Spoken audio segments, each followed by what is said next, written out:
Happy Hearts Day to everyone. God is good All the and all time. the time. God is good. Amen. Hallelujah. Alam ko po na you are all happy because of the bonus. Inggit naman ako kasi wala akong bonus. Share your blessings to others. So I hope later may magbibigay dyan. Joke lang. Okay, let us all bow our head and let us pray. Hallelujah. We thank you, Lord Jesus, for this time, O God, that you've given to us, O Lord.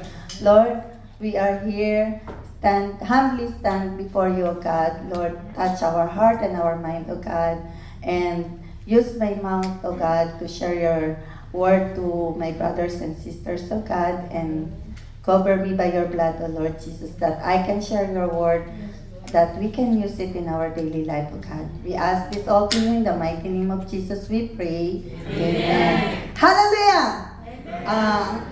The title of our text for today is Becoming More Like Christ. Amen? So, next. Sino yan? Who are they? That is A and CC. Amen? Ang dami natin, no? We are so many. But some of them are gone. They were caught, go back to Philippines, and other are backsliding.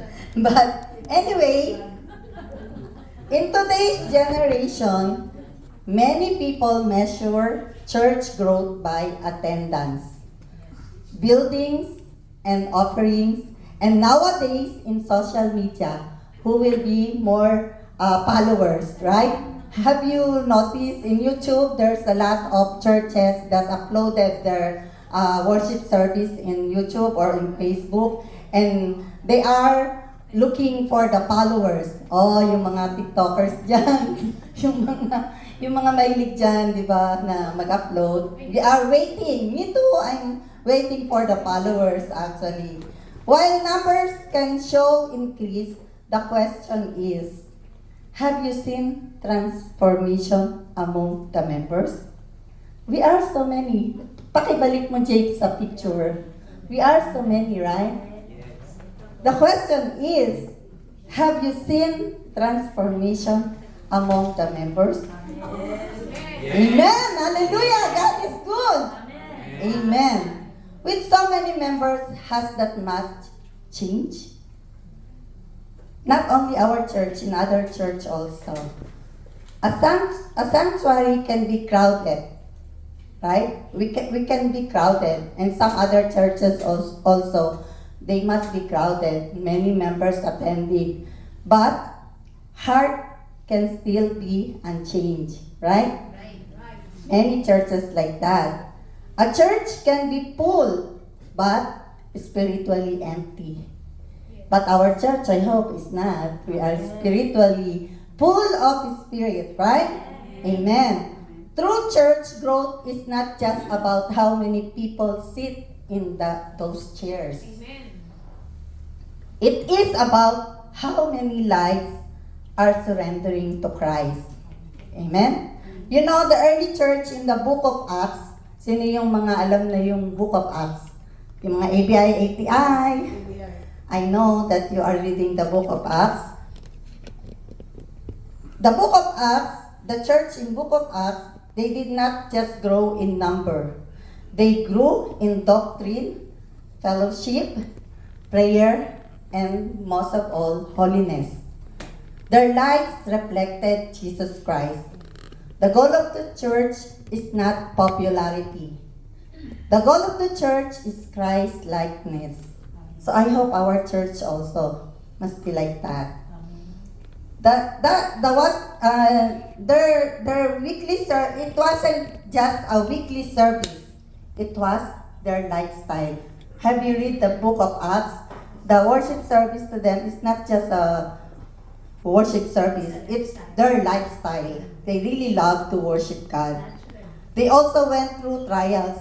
Also, the book of Acts, the church in book of Acts, they also struggle trials and growing pain. What are they? Ano ba yung naranasan ng Book of Acts na growing pain? One of these example is the story of Ananias and Sapphira. Sino pong nakakaalam nito? When they sold all the things and they pretend that they share everything to the church, but they deny, right? They just hide it, but God knows everything. And when Peter confronted about their deception, both fell down and died immediately. Imagine during that time, pag nag-lie ka at nag-ano ka sa anong tawag doon? Yung gumawa ka ng kasinungalingan to the people of church and to the church, you will automatically die. So we are lucky because a lot of sins, but we are still alive, right? We are lucky. Just like that before. Their sin was lying to God and to God's people. That is God's judgment on hypocrisy, greed, and lying to the Holy Spirit.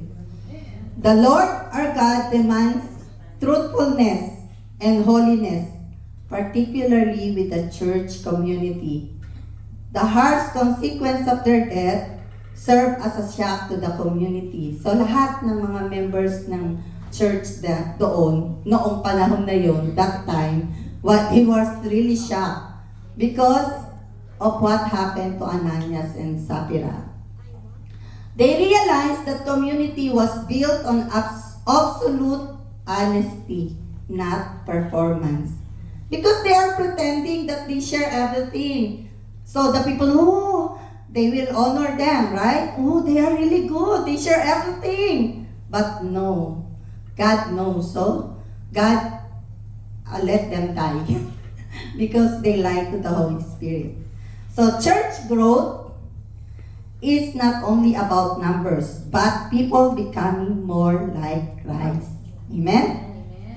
If a church double in size, but people remain unchanged in their character, it hasn't necessarily grown. It has just swollen. So para itong sakit, na pag hindi mo ginamot, hindi ito gagaling, mamamaga, lalaki.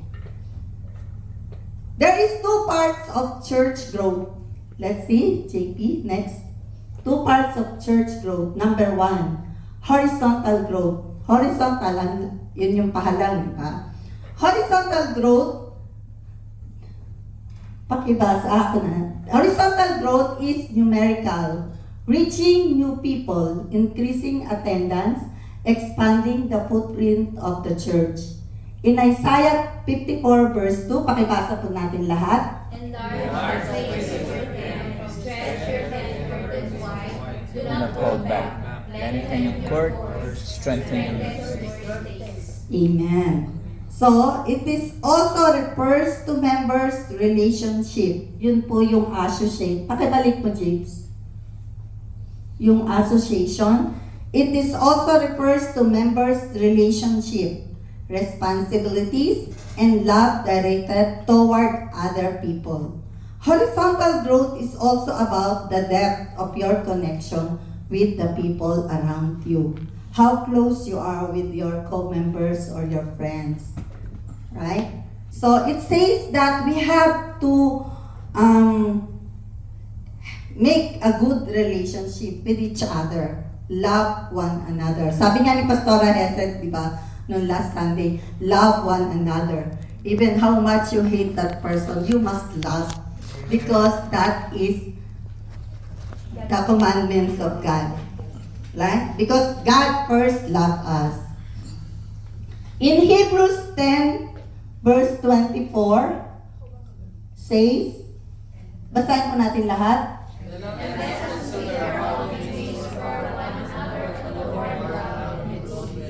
And Ecclesiastes 4, verse 9 to 10, lahat po tayo. One because the return either is done one and by another. Amen. So napakalinaw po nung inuutos ng Diyos sa atin, di ba? Through that Bible verse. Help one another and love one another. So kung meron pong bumabagsak, one of the members is going down, let's help them to go up. Let's rise them up. Di ba? And encourage them. Kung may mga members tayo na, if we have a members that we can see are not attending well, are not attending much in this church, let's try to encourage. Message them, call them, and tell them, "Hoy, you attend the church. There's a lot of food in the church. Maybe you miss the Filipino food. Hoy, there is a lot of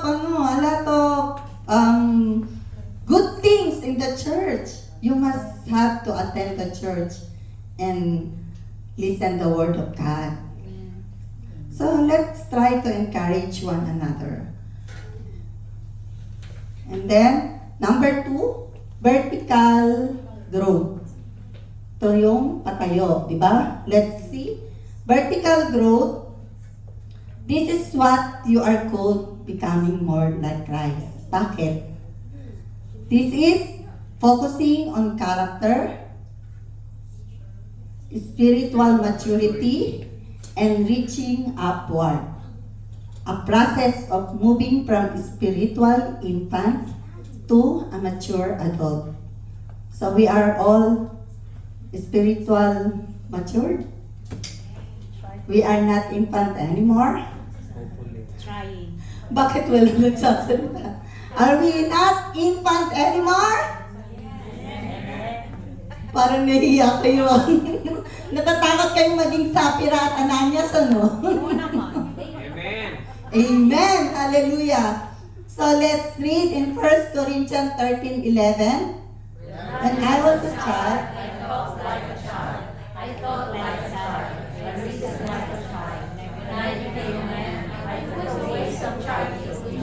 Amen!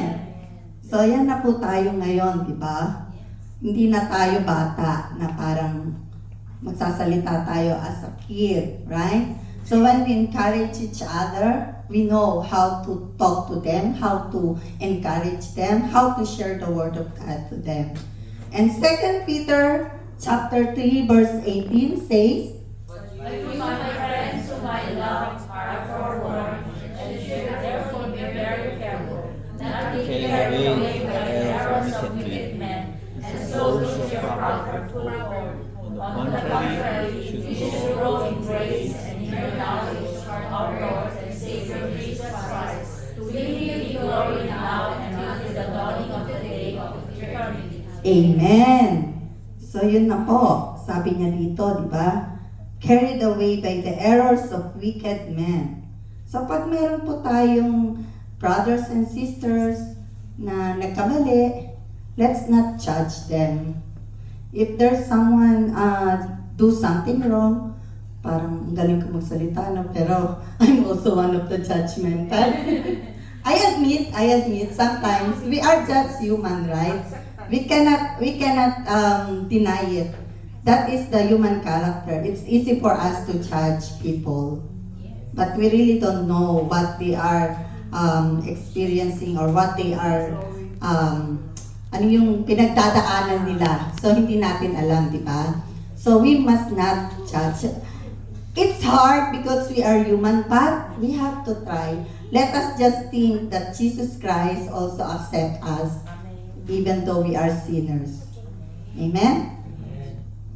And then, it includes fruit of the Spirit, increasing in love, joy, peace, patience, kindness, and self-control. Amen. That is Galatians chapter 5, verse 22-23. So lahat po ba tayo meron yan? Everyone have the Spirit is love. We have love, joy, peace, forbearance, kindness, goodness, faithfulness, gentleness, and self-control. Self-control ay wala. No. Everyone admit it, we have no self-control, right? Very hard. It's really very hard. But, I know. Yan yung nagpapaano sa atin, di ba? That is really the problem of our the self-control. Even when we heard something, it's, uy, Marites, I cannot control myself anymore, so I can do Marites also, right? It's really very, very easy to tempted to us, right? Self-control. But we are children of God, so we have to control it. We have to do those things. Amen? Servant leadership movie from, next JP, what can the church do for me? 2, how can I serve like Jesus? Because when we become a servant of God, we always, para tayong it seems like we are applying on the job. What you can do to me so I can serve you. Like that, right? So we are always, balik mo Jake, we are always saying that, what can the church do for me?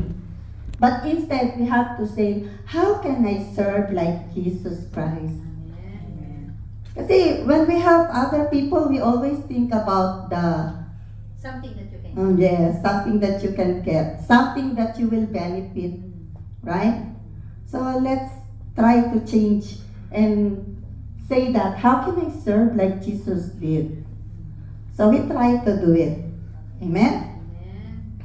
Real growth happens when sinners repent, believers matures, families are restored. Families are restored, not only our own family.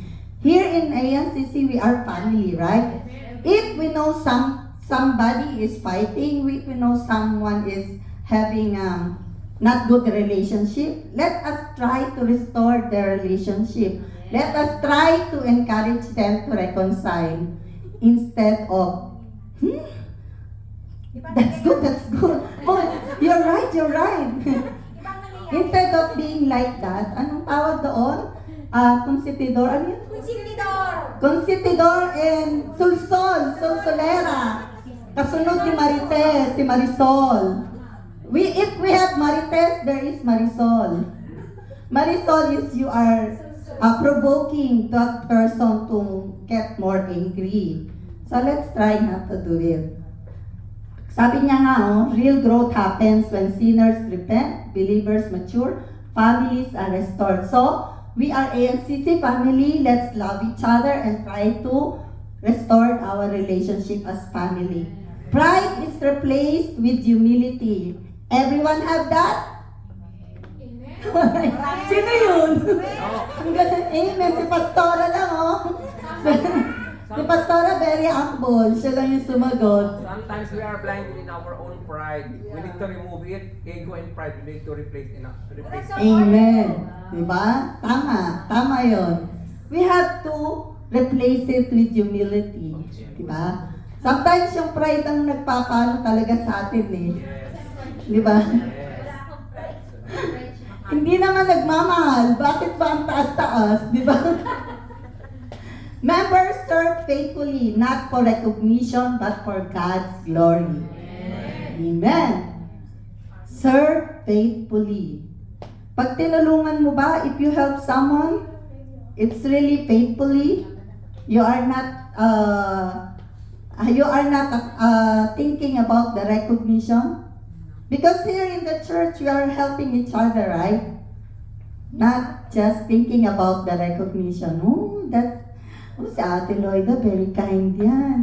Si Ate Loida, really nice. She's giving everything. Si Ate Loida always give me special things.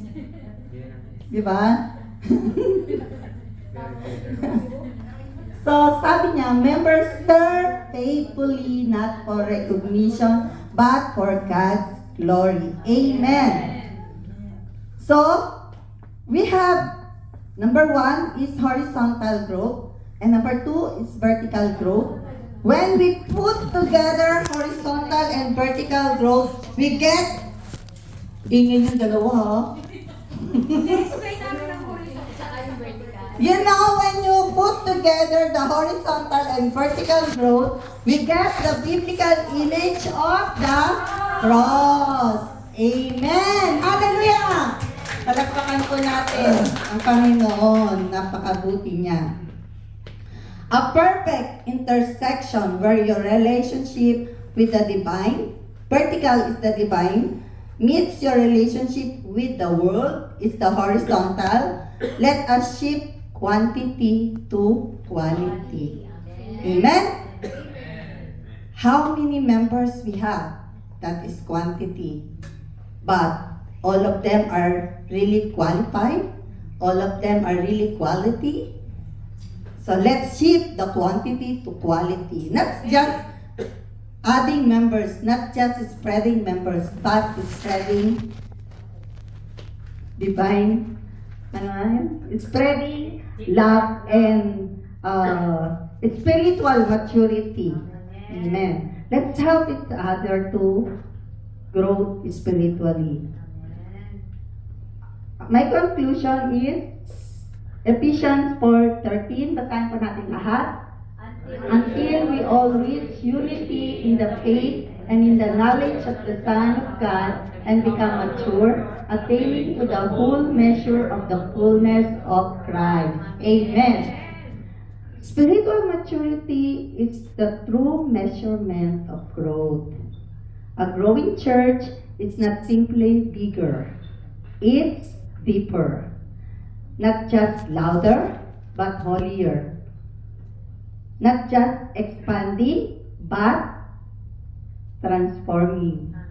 Diba? Hindi lang tayo lumalago.